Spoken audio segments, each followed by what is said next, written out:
오늘은 모여 격려하고 세상에 열린 교회라는 제목으로 말씀을 여러분과 함께 나누려고 합니다. 이번 주부터 4주간은 설교가 조금 주제가 특별합니다.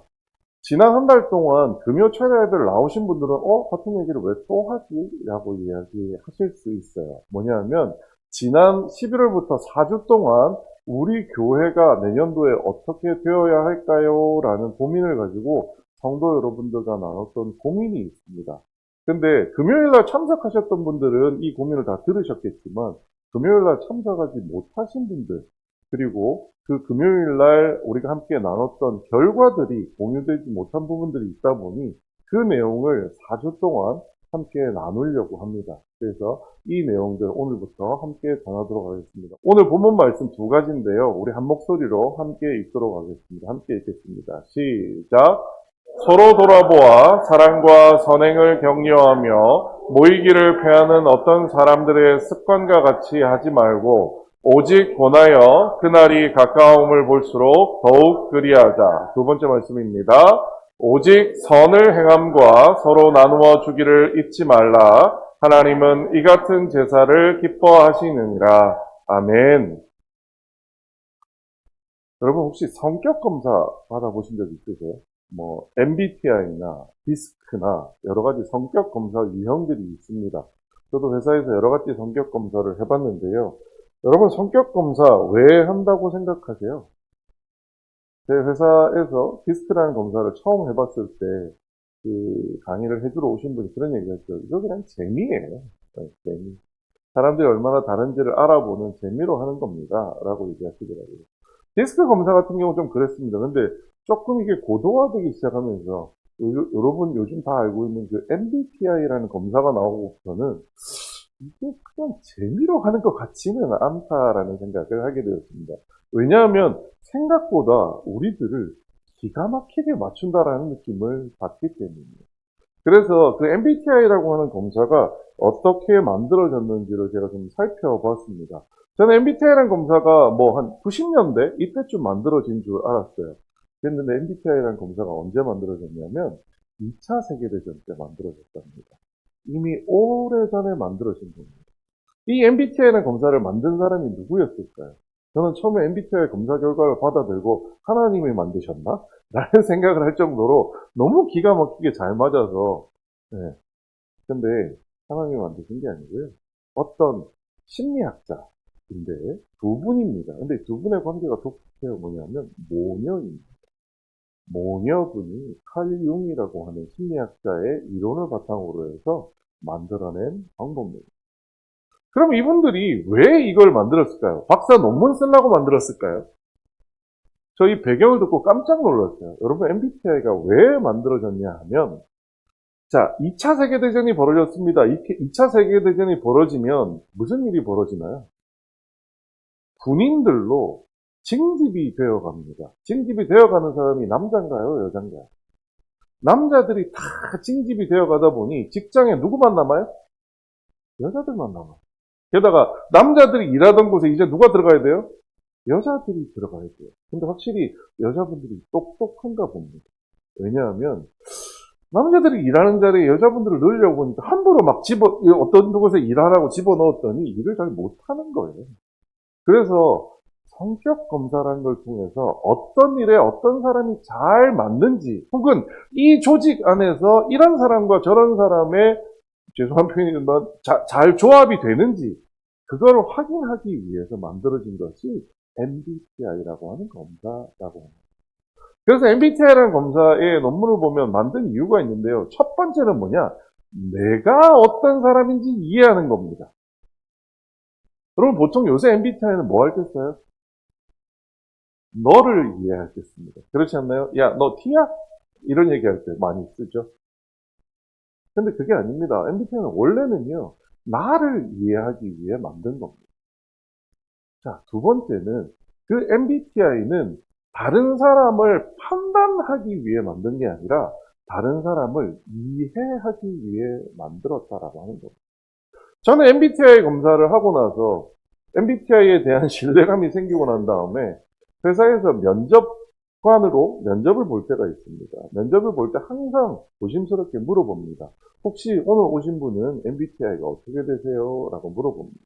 마지막 질문이에요. 왜냐하면 그분이 앞서서 저한테 대답해줬던 질문들의 대답들을 쭉 들어보면서 이분이 대충 어떤 유형이겠거니라고 생각을 한 다음에 마지막으로 그 사람 입에서 무슨 유형인지 확인을 합니다. 그러면 앞서 했던 대답들에 대해 이해가 되기 시작합니다. 어떤 분이 오셨는데요. 엄청 쫄아서 말을 막 더듬어요. 그런데 말을 더듬는 건 둘째 치고요. 그냥 눈에 보이는 게 이러고 있어요. 그리고 봤는데 나중에 MBTI를 물어봅니다. 물어봤더니 저는 I로 시작하는 유형이에요. 라고 하면 아이고 내성적인 분이구나. 맞구나. 그래서 손을 떠는구나. 손을 떠는 거는 잘못된 게 아니라 이 사람의 성격이 그런 거구나. 어떤 분은 질문하면 답을요 정말 논리정연하게 얘기를 합니다. 그래서 와 진짜 이 사람은 똑똑하고 공부를 많이 했나? 라고 했는데 나중에 MBTI를 얘기하는데 T라고 얘기를 합니다. 그래서 그러면 이해가 된다. 남을 이해하는 데 쓰는 것이 남을 정죄할 때 쓰는 게 아니다라는 거죠. 자, 세 번째는 이 MBTI를 만드신 분들의 궁극적인 목적이 이거였다고 해요. 뭐냐면 MBTI를 모르면은요, 저 양반은 왜 저렇게 말을 안 하지? 나한테? 혹시 나한테 화가 났나? 라고 생각할 수 있는 상황에서 상대방의 MBTI가 I로 시작한다는 것을 아는 순간 어떻게 돼요? 나한테 화가 난 게 아니구나. 그냥 그 사람은 원래 말을 저렇게 하는구나. 어떤 분이 대답을 하는데 정말 표독스럽게 나를 찌르기 시작합니다. 그럼 그 말을 듣고 상처를 받아요. 근데 MBTI를 확인했더니 저 사람이 T래요. 그러면 어때요? 악의가 있는 건 아니구나. 라고 생각하게 된다는 거죠. MBTI 검사는 이런 이유에서 만들어졌다고 합니다. 성격 검사가 만들어진 이유는요. 그래서 실제 누군가를 정죄하기 위해서 만들어진 것이 아니라 우리가 우리를 좀 더 잘 이해하고 상호 시너지를 내기 위해 만들어졌다고 합니다. 실제 MBTI 검사 나중에 여러분 가셔서 한번 확인해 보세요. 뭐 이런 것들이 있더라고요. 네 자리죠. E, I, S, N, T, F, J, P 뭐 이렇게 8가지를 가지고 네 자리의 유형을 가지고 만들어지는 건데요. 여기서 제가 말씀드립니다. 저의 MBTI 유형은요, 이겁니다. INTJ. 가끔 E로 바뀌기도 합니다만, 저는 INTJ입니다. INTJ는 뭐냐? I, 내성적이라는 뜻이고요. N은 뭐냐? 미래에 대한 고민이 많은 사람입니다. 저는 밤에 잠 못 잡니다. 내일 어떻게 할지. 오늘 낮에 그 사람한테 그런 말 하지 말걸. 이런 고민하는 사람이 N입니다.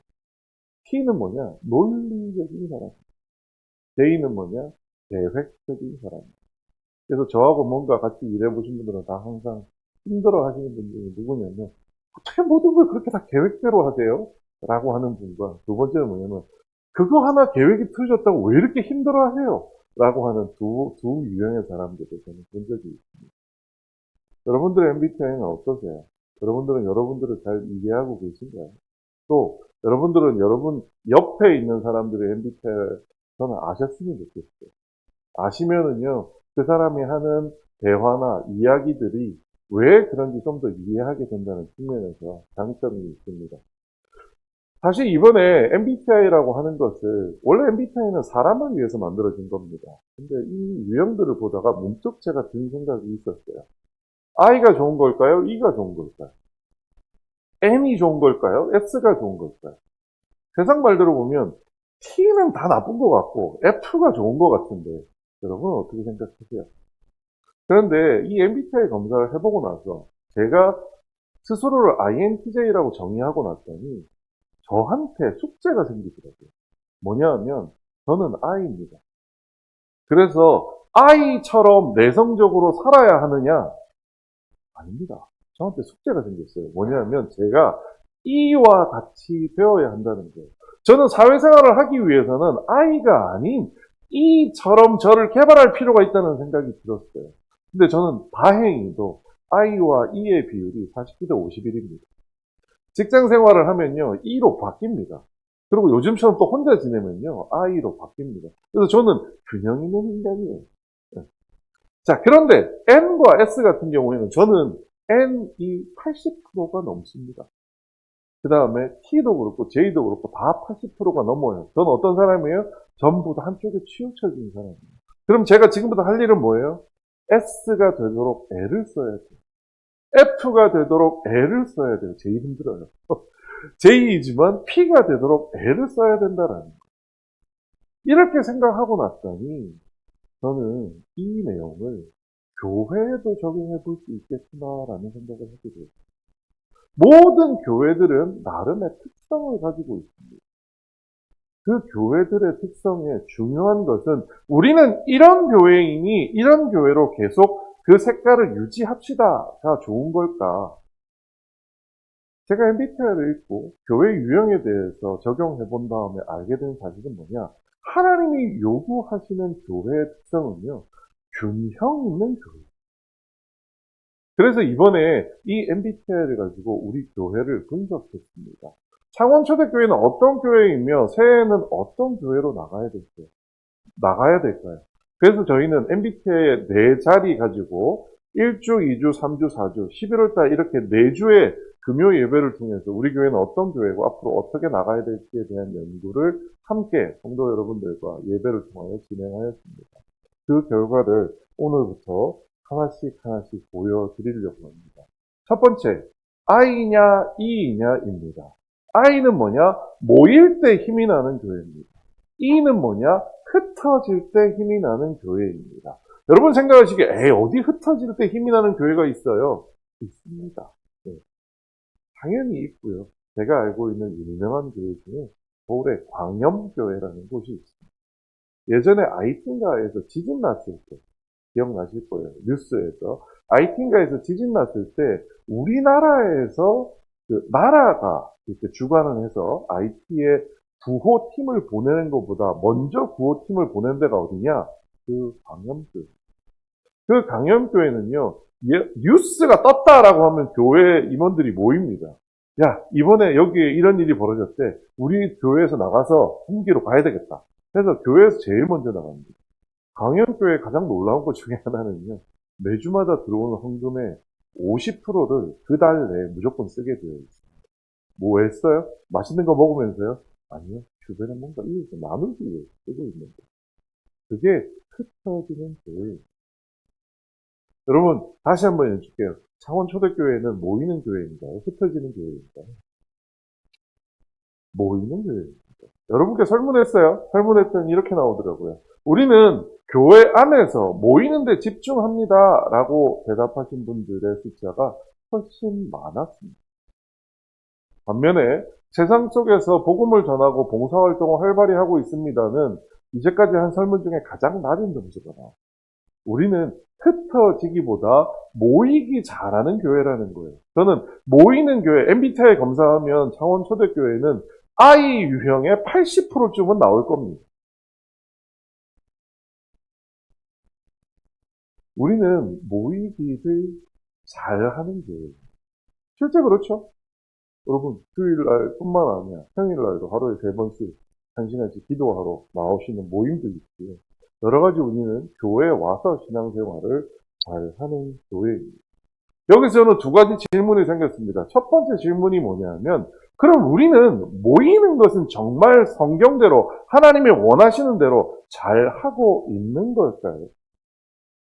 그래서 바라본 본문이 바로 이 본문입니다. 서로 돌아보아 사랑과 선행을 격려하며 뭐 하기를요? 모이기를 패하는 어떤 사람을 습관과 같이 하지 말고 오직 권하라라고 되어 있습니다. 성경에서는 모이기를 패하지 말고 권하라라고 하는 말씀이 보여집니다. 이 말씀은 오늘로써 벌써 올해 내만 3번째 전하는 말씀이라서 여러분에게 원어 설명은 드리지 않습니다만 모이다라고 하는 헬라어에는 시나고게라고 하는 단어를 쓴다라고 말씀드렸어요. 그런데 여기에서 사용되는 모이기라는 단어는 시나고게가 아니라 에피시나고게라고 하는 좀 특별한 단어를 쓰고 있다라고 말씀드렸어요.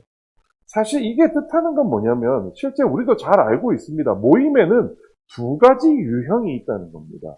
그 2가지 유형은 어떤 거냐? 첫 번째, 백화점 문화센터 강좌 같은 거예요. 여러분 이거 가보신 분 있으세요? 백화점 문화센터? 백화점 문화센터 강좌 뭐 하는데요? 심심할 때 가는 거예요. 네? 그냥 재밌으라고 가는 거예요. 거기 가서 그냥 즐겁고 오면 돼요. 돌아와서 뭘 한다? 신경 안 쓰셔도 돼요. 그냥 가서 즐거운 거예요. 제가 백화점 문화센터 강좌한 것 중에 제일 재밌었던 게 뭐였냐면 저거였어요. 노래 교실. 이야, 와서 어떤 아저씨 한 분이 기타 치고 노래를 하시는데 온 동네 모이는 할머니들 다 오셨어요. 너무 즐거워하시는 거예요. 그 자리에서 그냥 즐겁고 가면 돼요. 이게 성경으로 따지자면 시나고게적 모임입니다. 모임 자체가 목적이 되는 거예요. 모여서 즐겁고 흥겨우면 되는 겁니다. 자, 그런데 두 번째, 히말라야 산을 등정하는 원정대한테 베이스 캠프의 모임이라고 하는 것이 있습니다. 여러분, 내일부터 우리가 히말라야 산 등정을 해야 됩니다. 등반을 해야 됩니다. 근데 우리가 여기 오늘 모였습니다. 왜 모였을까요? 여기 모여서 즐거우려고 모였나요? 아니에요. 히말라야 산을 가기 위해서 모였어요. 그렇지 않나요? 히말라야 산 가기 위해서 우리는 준비하는 겁니다. 뭘 준비해요? 체력을 준비하고요. 지도를 보면서 야, 우리 어떤 코스를 어떻게 가야 되겠다라고 하는 것을 준비하는 곳입니다. 오늘 성경에서 얘기하는 모이기를 권하고 힘쓰라고 얘기할 때 이 모이다는 백화점 문화센터 강좌 같은 모임을 얘기하는 것이 아닙니다. 뭘 얘기해요? 히말라야 원정대 베이스 캠프 같은 모임을 얘기하는 겁니다. 우리가 교회에 모이는 이유가 뭐예요? 내가 가지고 있는 기도 제목 가지고 하나님 이거 해결해 주세요라고 모이는 걸까요? 그것도 모여야 합니다만 실제 성경에서 모이기를 힘쓰라고 얘기할 때 그 모이다라는 의미는 내가 가지고 있는 기도 제목, 내가 가지고 있는 문제를 해결하기 위해서 모이는 것보다는 훨씬 더 중요한 것이 뭐냐? 세상으로 나아가기 위해서 준비하기 위한 모임이 교회 안에 모임이라고 하는 것입니다.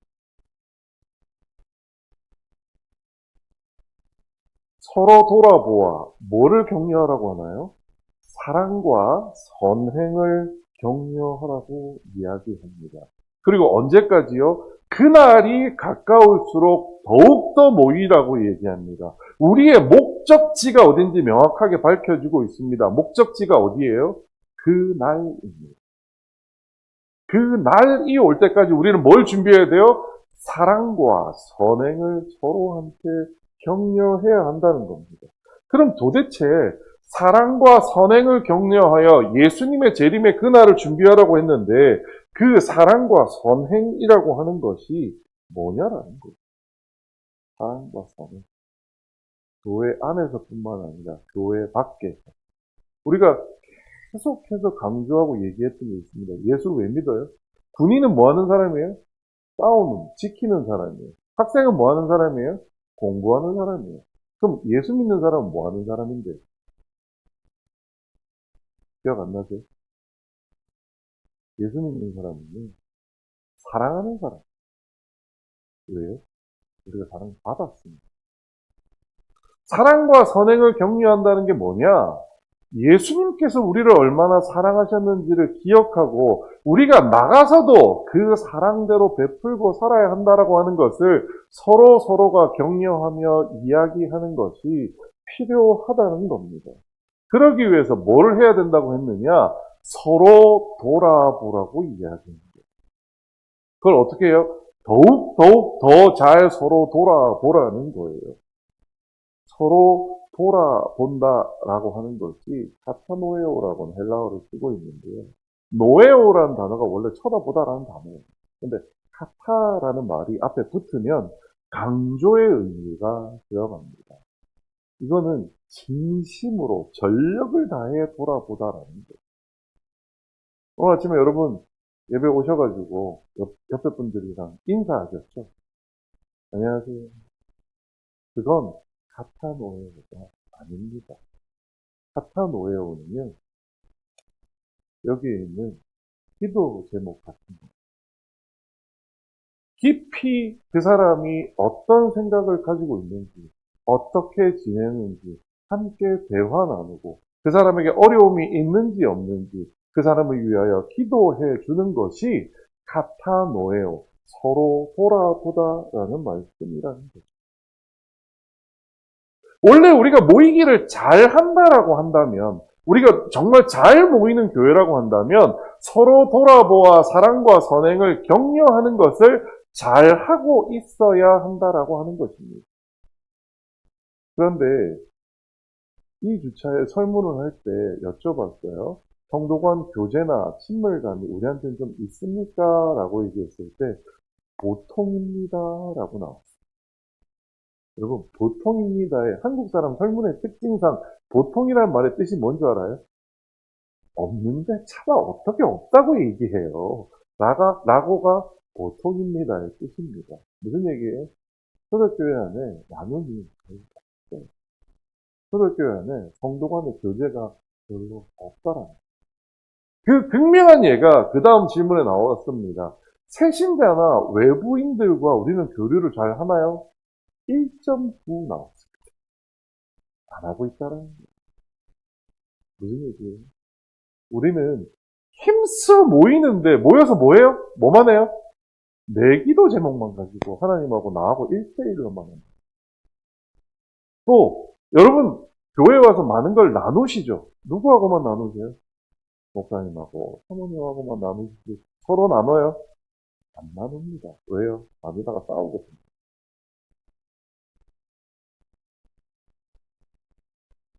다른 신앙생활이라는 건 뭘까요?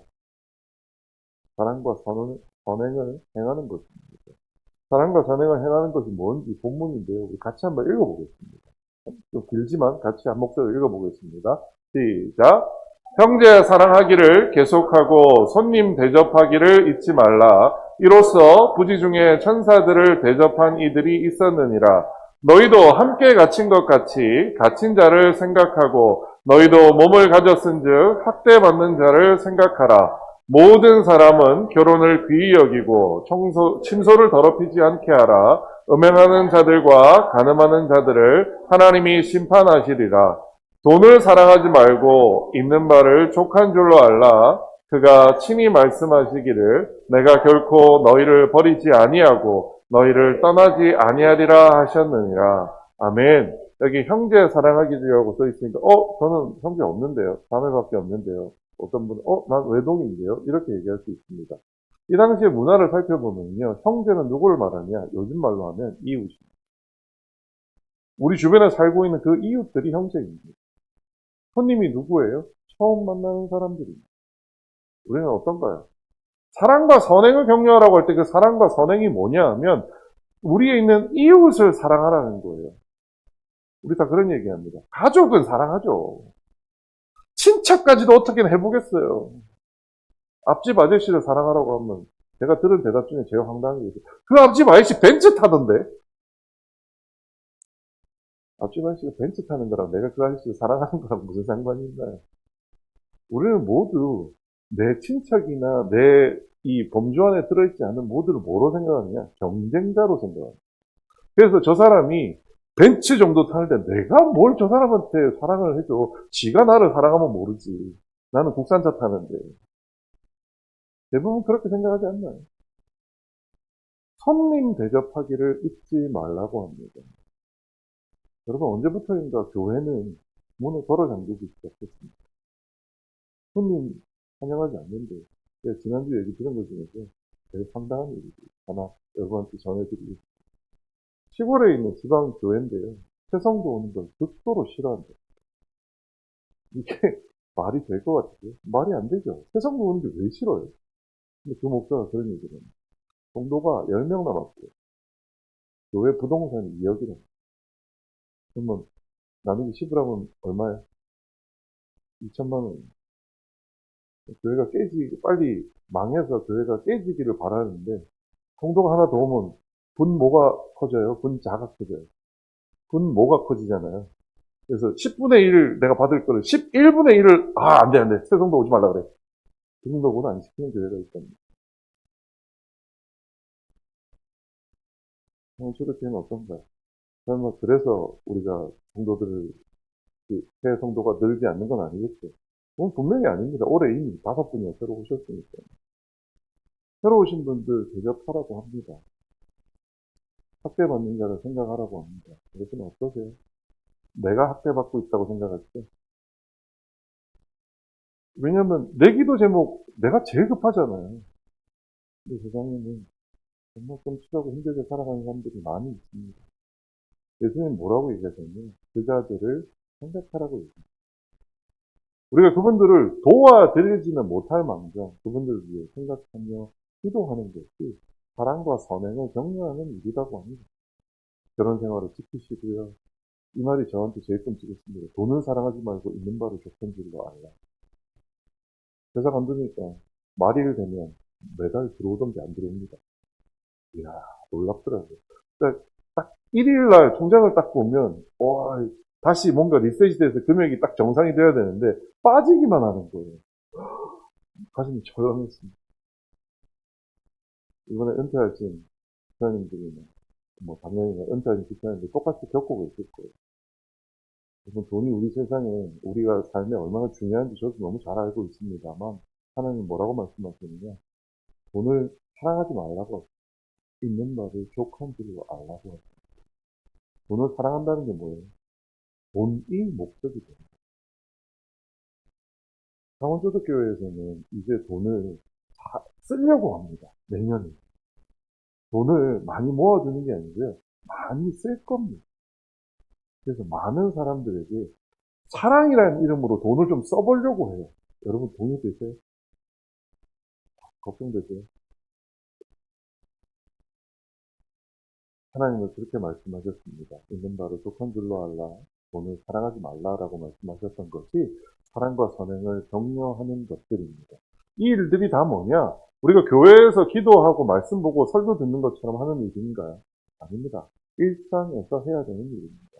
무슨 얘기예요? 사랑과 선행을 격려하는 이유는 교회 안에서 사랑하고 격려하자가 아니에요. 뭐예요? 내일 월요일부터 세상에 나가서 사람들에게 사랑을 나누고 격려해야 한다라는 이야기입니다. 교회 다니는 목적이 뭐냐고요? 휴일날 와서 예배 드리는 거요? 여러분 착각입니다. 교회 다니는 목적은요.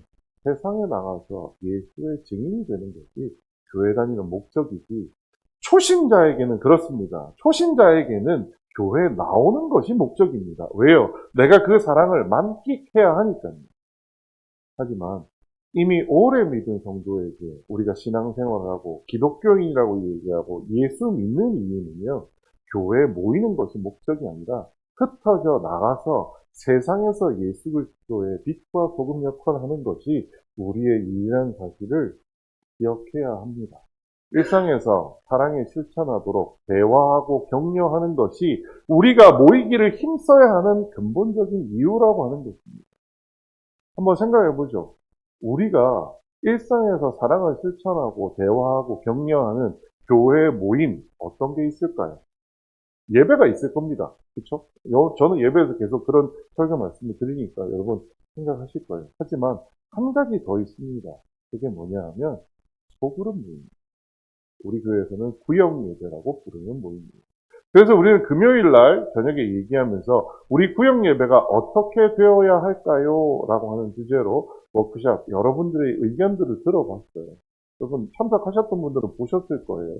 보면 구역 적정 인원수가 5명에서 7명 정도다라고 얘기하시고 대부분 비슷한 생각들이죠. 남녀를 분리해도 되느냐라는 질문을 제가 드렸어요. 그 부부 다락방, 구역을 만들면 안 되나요? 했더니 모두가 다 뭐라고 얘기냐면 부부끼리는 같은 구역에 들어가면 절대로 안 돼요. 그러세요. 네. 아유, 우리 가정이 천국이 아닌데. 네. 부부끼리는 절대로 안 된답니다. 그게 모든 4개조한테 물어봤는데 4개조에 다 공통된 요청이었어요. 부부가 한 다락방에 들어가면 안 된다라는. 그 다음에 구역 모임은 언제 해야 될까요? 뭐 언제든 괜찮다인데 사실 요새 그 여성분들의 구역 모임이 어렵다고 들었어요. 왜냐하면 직장 생활을 다 하시다 보니까 직장 생활을 마치고 또 살림도 하시고 남편분들도 경상도 분들이라서 살림도 안 도와주시죠. 네. 그래서 직장 생활 하랴 살림하랴 모여서 예배드리기 쉽지 않다라고 하는 얘기 많이 들었습니다. 그래서 저는 차라리 주일날 오후에 구역 예배를 드리면 어떨까요? 라고 말씀을 드렸는데 반대로 또 우리 남편이 교회를 안 나와서 빨리 예배드리고 가서 밥 차려줘야 돼요. 라는 분들이 또 꽤 계시더라고요. 그래서 이거는 어떻게 해야 될까 여러저러 고민입니다. 성경 공부가 핵심이냐라고 여쭤봤어요. 여러분 구역 예배 나눠보신 분들은 아실 텐데 제가 여기도 이렇게 만들어 드립니다. 구역 성경 공부라고 해서 만들어 드리는데 사실 구역예배 같은 곳에서 마저 이렇게 힘든 성경 공부를 하면 힘듭니다. 그래서 대부분 그 말씀 하시더라고요. 성경 공부뿐만 아니라 우리가 좀 나눌 수 있는 시간이 필요하다라는 이야기들을 많은 조에서 말씀해 주셨어요. 마지막은 이거였어요. 구역장은 어떤 분이 하는 게 좋을까요? 지난번에 어떤 분, 이 옥샵할 때 어떤 분이 그 얘기했어요. 내 구역장 20년 차인데, 여러분 세상에 20년 차 구역장, 웬만한 회사는 그거 쉽지 않습니다. 20년 차인데, 라고 하는 분들이 계시더라고요. 구역장님들에 대한 개념들이 우리가 좀 바뀌어야 되지 않을까라는 생각을 해보게 되었던 시간인 것 같습니다. 그래서 우리 구역예배에 대해서 조금 구조를 바꾸려고 합니다.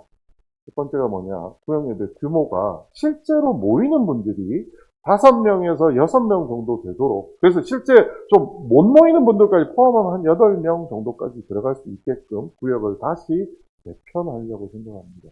이미 안은 나와 있고요. 오늘 1시에 구역장님들, 기존 구역장님들하고 모여서 앞으로의 구역을 어떻게 나눌 건지에 대한 최종 마지막 안을 결정하려고 합니다. 한 6개 구역 정도로 좀 나뉘어질 겁니다. 두 번째, 남성구역과 청년도 청년회가 아니라 청년구역으로 별도 분리를 하려고 합니다. 그래서 남전도에도 하나의 구역이 되어서 구역 모임을 똑같이 가질 수 있는 것을 권장드립니다. 마찬가지로 청년회도 마찬가지입니다. 청년회라고 해서 따로 예배 드리지는 않겠지만 구역 예배를 청년회에서도 드릴 수 있도록 진행하려고 합니다. 세 번째, 성경 공부가 30%고요. 교재 나눔이 70%인 비중으로 시간을 운영하려고 합니다. 여러분 보통 모이면 1시간 정도 모인다라고 생각했을 때 성경 공부는 그럼 몇 분 정도 하면 돼요? 아무리 길어도 15분 넘으면 안 됩니다. 아무리 길어도. 그럼 나머지는 뭐 하는 거예요? 먹으면서 서로 얘기하는 거예요.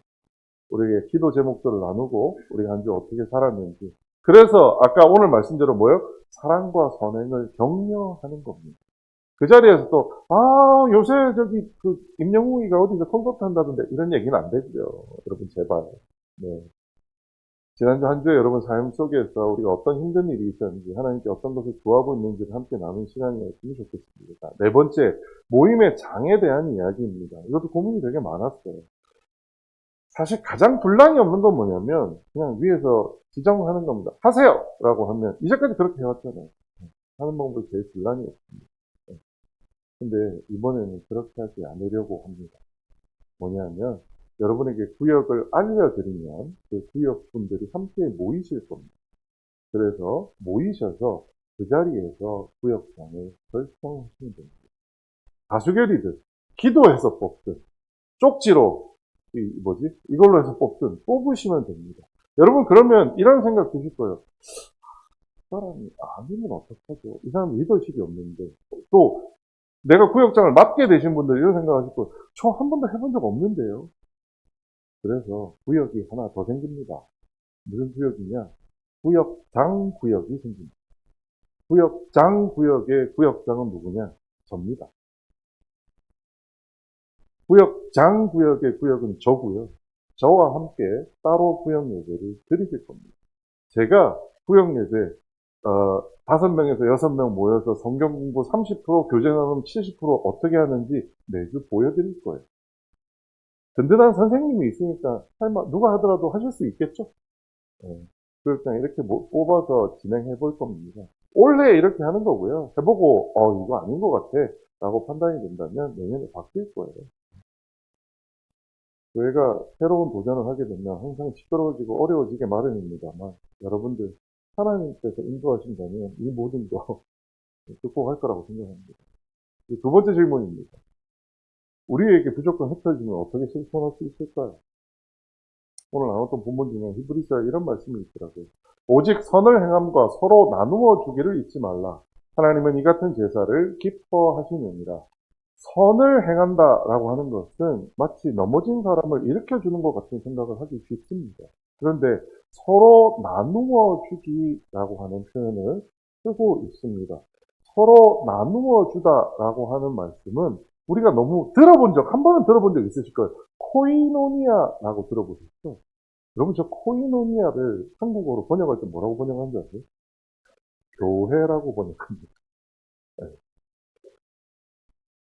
저 코이노니아가 뭐냐? 이 직무로 증거를 삼아 너희가 그리스도의 복음을 진실하고 복종하는 것과 그들과 모든 사람들을 섬기는 너희의 후한 연보로 말미암아 하나님께 영광을 돌리고, 이 연보라고 번역된 것이 코이노니아입니다. 코이노니아는 교회라고도 번역되지만 연보라고도 번역됩니다. 여러분, 연보가 무슨 말씀인지 아세요? 연보? 연보가 바로 헌금입니다. 코이노니아가 뭐냐면 물질을 나누어 주는 것을 이야기합니다. 무슨 이야기냐? 선을 행하는 것은 우리의 마음을 주는 것이라고 한다면, 우리 대부분 이렇게 생각합니다. 마음을 나누어 주는 건 얼마든지 해야죠. 할 수 있어요. 그런데요, 내 쓰기도 부족해요. 내 돈을 어떻게 줘요? 물질을 어떻게 나눠줘요? 라고 생각하기 쉽습니다. 그런데 물질을 나누어 주어야 하는 것이 우리가 가진 사명이라는 겁니다. 마음뿐만 아니라 우리가 가진 물질도 나누어 주는 겁니다. 떡을 샘플로 만들어 봤어요. 이렇게 생겼습니다. 예. 뭐라고 적혀 있느냐? 크리스마스, 예수님의 생일에 사랑을 전합니다. 라고 정해져 있습니다. 적혀져 있습니다. 네. 메리 크리스마스라고 적으려다가 사람들이 메리 크리스마스라고 하면 마치 그냥 뭐 제헌절 이런 날인 줄 알아요. 요즘 애들한테 물어보면요. 크리스마스가 무슨 날이냐고 물어보면 노는 날 이렇게 얘기합니다. 네. 예수님의 생일이라고 하는 거를 모르는 사람이 태반이에요. 그래서 아예 여기다 적었습니다. 크리스마스 예수님의 생일에 사랑을 전합니다. 라고 하는 것을 오늘 이건 샘플이라서 구역장님들만 나눠드릴 거고요. 언제 나눠드릴 거냐면 그 크리스마스 당일날 12월 25일날 오시게 되면 한 가정에 5개, 4개에서 5개 정도를 나누어 드릴 생각입니다. 여러분 구역장님들을 통해서 주문하셨나요? 몇 명한테 하실 건지에 대해서 적어도 다음 주까지는 정리해 주셔야 돼요. 나는 나 주변에 이웃이 너무 많아 한 10개 할 거예요. 그러면 10개를 하셔야 돼요. 그러면 이 부분은 여러분이 주문하신 수량대로 교회가 맞춰 드릴 겁니다. 여러분한테 이거 가지고 뭐 돈 주세요 라고 안 할 겁니다. 다만 크리스마스 당일날 헌금을 하기는 할 겁니다. 그래서 여러분 재정에 허락하시는 분들은 이것을 준비하는 데 필요한 비용으로 헌금하시면 됩니다. 근데 나 지금 그럴 수 있는 여유가 없어요. 안 하셔도 됩니다. 네. 이거는 여러분에게 교회가 나누어 드리는 것들입니다. 물질을 나누어 주는 것이 여러분 그런 거 아시죠? 몸이 가야 마음도 간다는 얘기죠. 네. 물질을 나누어 드리면 그때부터 여러분 이웃들에게 그 이웃이 여러분에게 마음을 줄 거라고 상상하지 마십시오. 안 줍니다. 떡 하나 줬다고 요즘 세상에 어떤 세상에 이거 떡 하나 줬다고 마음을 줍니까? 안 줍니다. 뭐가 하기 시작할까요? 이 떡을 드리기 시작하면서부터 무슨 일이 벌어지느냐? 우리 마음이 이웃에게 가기 시작하죠. 이건 그냥 출발이죠. 우리 마음이 이웃을 향할 때 진짜 그리스도의 사랑이 그들에게 전달될 거라고 생각합니다. 이렇게 작지만 물질을 주변에 나누는 것으로 출발하려고 내년도에는 생각하고 있습니다. 그리고 크리스마스에서는 이 떡 나눔이라고 하는 것들이 첫 번째가 될 겁니다. 자, 두 번째는 여러분이 세상으로 나아갈 때 이웃들을 섬기는 것도 있겠지만 또 하나 교회 차원에서 해야 되는 일들에 대해서 고민이 많습니다. 지금부터 보여드릴 것은 내년에 1월부터 할 겁니다. 아닙니다. 이런 것도 있다라고 하는 것을 여러분께 보여드리는 겁니다. 내년부터는 뭐 다음 주에 말씀드렸지만 교회 리더십들을 따로 세우게 될 거고요. 리더십 분들과 함께 계속 상의하면서 이런 일들을 해 나갈 겁니다. 이제 교회는 문을 열어야 할 때가 되었다고 생각합니다. 이제까지 교회 문이 닫혀 있었습니다. 왜요? 훔쳐갈까봐. 네. 근데 보니까 훔쳐가도 될 것 같아요. 오늘 보니까 올겐도 고장난 것 같던데. 훔쳐가라고 하세요. 새거 사게. 네. 활짝 열자고요. 활짝 열어서 누구나 아무 때나 들어와서 교회에서 기도하든 예배를 하든 학생들이 와서 할 수 있게끔 열었으면 좋겠다는 거예요. 근데 문만 열어준다고 사람이 들어올까요? 여러분 집에 문을 열면 옆집 사람이 막 들어오나요? 안 들어옵니다. 문을 여는 것도 좀 지혜롭고 생각을 하면서 열어야 됩니다. 그래서 좀 찾아봤더니 교회마다 문을 여는 방식들이 특별한 방식들이 여러 가지가 있더라고요. 첫 번째가 뭐냐면 주차장입니다. 주차장을 이웃에 개방하는 교회들이 꽤 많이 있다라고 하는 것을 알았습니다. 예배 시간을 제외한 타이밍에는 주차장을 개방해서 주변 분들이 주차장을 자유롭게 이용할 수 있도록 하는 교회들이 늘어나고 있다는 것을 보았습니다. 서울은 아닙니다. 서울에서는 오히려 교회가 주변 주차장을 빌려 쓰는 걸 제가 많이 봤습니다. 하지만 지방은 이런 부분들이 있더라고요. 저희도 감사하게도 저희는 따로 별도의 주차장이 있습니다만 주차장으로 쓰기가 좀 어려운 구조죠. 주차장으로 쓰려고 만든 게 싼 게 아니다 보니까. 만약에 우리가 주차장으로 혹시 쓸 수 있다면 이러한 것도 가능하겠다라는 생각이 들었습니다. 자, 두 번째는 10대 라면이죠. 뭐냐면 학생들한테 아무 때나 와서 라면 먹어라 라고 하는 두 번째 프로그램은 이겁니다. 여러분 이제 예전에 한번 설명서 말씀드렸죠. 교회에 있는 라면방입니다. 한 달에 라면값만 150만 원 들어갑니다. 학생들이 끊임없이 와서 라면 먹고 가요. 근데 이렇게 만들어서 애들이 먹고 갈 정도가 되려면 교회에 이미 많은 학생들이 오고 있어야 돼요. 그래야지 우리 교회 가서 라면 먹자라는 얘기를 하죠. 그냥은 못 먹어요. 그러다 보니 어떤 일이 있었냐. 이게 김해더라고요. 김해에서 목사님이 아예 라면 방을 만들어서 앞에 우리로 말하면 여기 앞에 골목에 서서 아이들 하교할 때 기다렸다가 라면 먹고 가라고 끓여주는 거예요. 이러한 사역을 하는 것도 있었습니다. 라면 방이지. 저도 한번 가보고 싶어요. 라면이 저렇게 종류가 많은지 몰랐습니다. 제가 아는 지인의 교회인데요. 교회 안에 영어 도서관을 만들었어요. 그래서 주변에 있는 학생들이 영어 도서관에 와서 영어 공부를 할 수 있도록 도와주는 교회를 만들었습니다. 저는 이 영어 도서관 보면서 처음에는 주변에 영어 학원, 요즘 수학하고 이런 거 되게 많은데 굳이 그걸 해야 돼? 라고 얘기를 했어요. 그랬는데 영어 도서관을 만든 친구가 그런 얘기를 했죠. 그거 안 하려고 하는 거예요. 뭘 안 해? 어차피 도서관에 교수 수업은 돈 받고 그렇게 하는 거 아니야? 돈은 받습니다. 1인당 10만 원씩 받더라고요. 근데 뭐냐 하면 이곳에서는 절대로 아이들한테 공부하라고 하지 않는다. 와서 그냥 놀고 가라고 합니다. 이곳에서는 아이들한테 성적표 몇 점 받았는 일을 물어보지 않는다. 시험 보지 않습니다. 그냥 즐겁게 영어 공부하고 즐겁게 영어로 노래 배우고 돌아가는 곳입니다. 주변에 야 그래서 요즘 세상에 이게 되겠어? 라고 물어봤더니 엄마들이 너무 좋아한대요. 사실 왜냐하면 노는 거, 그러니까 첫 번째 애들이 좋아한다. 애들이 공부하러 가는 게 아니다 보니까 여기 가면 여기 전도사가 제가 아는 친구인데 학교 때부터 유명했던 친구거든요. 너무 재밌는 친구.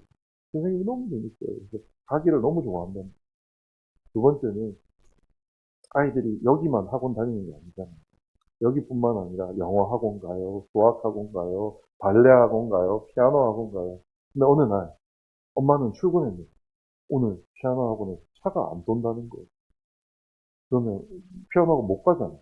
그럼 애가 어디로 가느냐? 집에 가서 혼자 있어요. 엄마들이 걱정이 되죠. 그때 어디 와 있느냐? 여기 와 있느냐. 그래서 엄마들이 너무 좋아해가지고 법적으로 정원이 30명인가 밖에 안 된대요. 근데 그 30명에 들어오기를 원해가지고 이거 등록할 때 되면 오픈런, 여러분 들어보셨어요? 오픈런 교회 앞에 줄 선답니다. 세상에 바꿔야 된다라고 우리는 교회 안에서 많이 말하죠. 네. 요즘 이런 학부열 이렇게 공부하는 것들은 잘못됐다고 얘기 많이 합니다. 근데 잘못됐다고 말만 하지 교회가 변하기 위해서 노력하나요? 안 합니다. 근데 매번 말씀드리지만 우리가 부한말 한번 생각해 볼까요? 문맹률이 극에 치달았을 때 대한민국을 교육시킨 게 누구였나요? 교회였습니다. 주고 넘어갈 때 대한민국의 마지막 교회. 아무도 예방접종이라고 하는 것에 개념도 없을 때 그 예방접종을 시작한 것도 교회라는 얘기를 듣고 깜짝입니다. 여러분 우리가 다시 할 일이 생겼습니다. 이제는 교회를 열고 사람들에게 이런 일을 공유해야 합니다. 제가 항상 마음에 짐처럼 가지고 있는 성경 구절입니다. 같이 한번 읽어보겠습니다. 시작. 너희 마음에 그리스도를 주로 삼아 거룩하게 하고 너희 속에 있는 소망에 관한 이유를 묻는 자에게는 대답할 것을 항상 준비하되 온유와 두려움으로 하되. 아멘. 너희 마음에 그리스도를 주로 삼아 거룩하게 하고 너희 속에 있는 소망에 관한 이유를 묻는 자에게는 대답할 것을 항상 준비하되 온유와 두려움으로 하라라고 하고 있습니다. 저는 온유와 두려움으로 대답할 것을 항상 준비해 두고 살았어요. 그런데 문제가 뭔 줄 아세요? 아무도 저에게 이유를 묻지 않아요. 여러분 들어보신 적 있으세요? 야, 너 교회 왜 다니냐? 야, 너는 여기 질문이 그냥 너희 속에 있는 소망에 관한 일. 야, 너 지금 이렇게 힘든 상황인데 넌 어떻게 웃을 수 있니? 야, 넌 어떻게 이렇게 답답하고 어려운 상황 중에 있는데 너 어떻게 그렇게 덤덤하니? 제가 생각해 보면 세상 사람들보다 제가 더 먼저 쓰러졌던 거예요. 아이고 못 살겠어요. 월급 안 받고 어떻게 살아요? 세상이 힘들어지면 누구보다도 먼저 누가 더 아야아야 해요? 교회가 먼저 아야아야 하는 세상이 되어버렸어요. 세상이 우리에게 어떠한 소망이 있다라고 하는 것을 발견하지 못하게 된 지 오래된 거예요. 그래서 우리는 성경에 나온 대로 아무리 온유와 두려움으로 대답할 것을 준비하여도 우리에게 묻는 자가 사라지게 되어버립니다. 아닙니다. 저는 생각하겠습니다. 저는 차원초대교회가 내년부터 변해에 가야 한다고 생각합니다. 변화의 목적지는 물론 그날입니다. 하지만 우리 마음의 목적지는 너희 속에 있는 소망에 관한 이유를 묻는 자를 만나는 것입니다. 교회 안에서는 이거 어렵습니다. 왜요? 다 알고 있으니까. 어디 가서 가능해요? 세상에 나가야 가요. 여러분 이제 마음은 열자고요. 모이기를 힘써야 합니다. 하지만 그저 내가 가지고 있는 기도 제목만 해결받기 위해서 몇 시간씩 들여서 기도하고 기도로 안 되니 금식하는 시대는 이제는 좀 벗어나야 하지 않을까 생각합니다. 우리는 이제 모여야 됩니다. 왜 모여야 돼요? 사랑과 선행을 격려하기 위해 모여야 합니다. 우리는 모이는 것을 통해서 흩어져야 한다는 것을 잊지 말아야 할 것입니다. 내년도에는 그래서 우리는 모이기뿐만 아니라 흩어지기 시작하는 교회가 되었으면 좋겠습니다. 걱정하지 말아도 되는 것은 그렇다고 해서 우리가 1월 1일부터 이거 다 하시죠.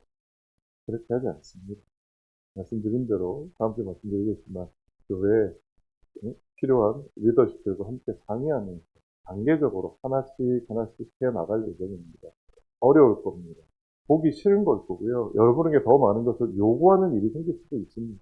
하지만 그 속에서 이제까지 우리가 받았던 하나님으로부터의 사랑을 기억하시며 그 사랑을 갚아 나아간다고 생각하시고 하나님께서 우리에게 부탁하셨던 부탁이자 명령이었던 이웃을 하라고 하셨던 그 말씀을 실천한다고 생각하며 함께 나아가 주시면 좋겠습니다. 그렇게 해주실 거죠? 네, 기도하겠습니다.